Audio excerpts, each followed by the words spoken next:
Hi, this is Elizabeth with WTI, and if your printer is running low on ink, well, you know what that means. You need to buy new ink.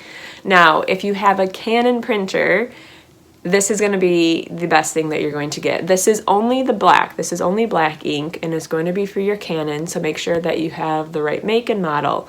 But once you do all of that, this Canon PG-240 black ink is extremely good.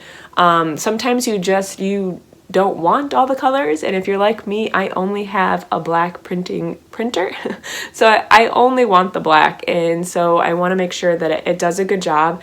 Anytime it prints anything black out, you want to have that crisp dark black ink, because what else are you paying for? And this Canon 240 is going to get the job done. It always looks really nice. The cartridge itself is super easy to install. It works like normally any other cartridge, but it just plops right in there and you're good to go.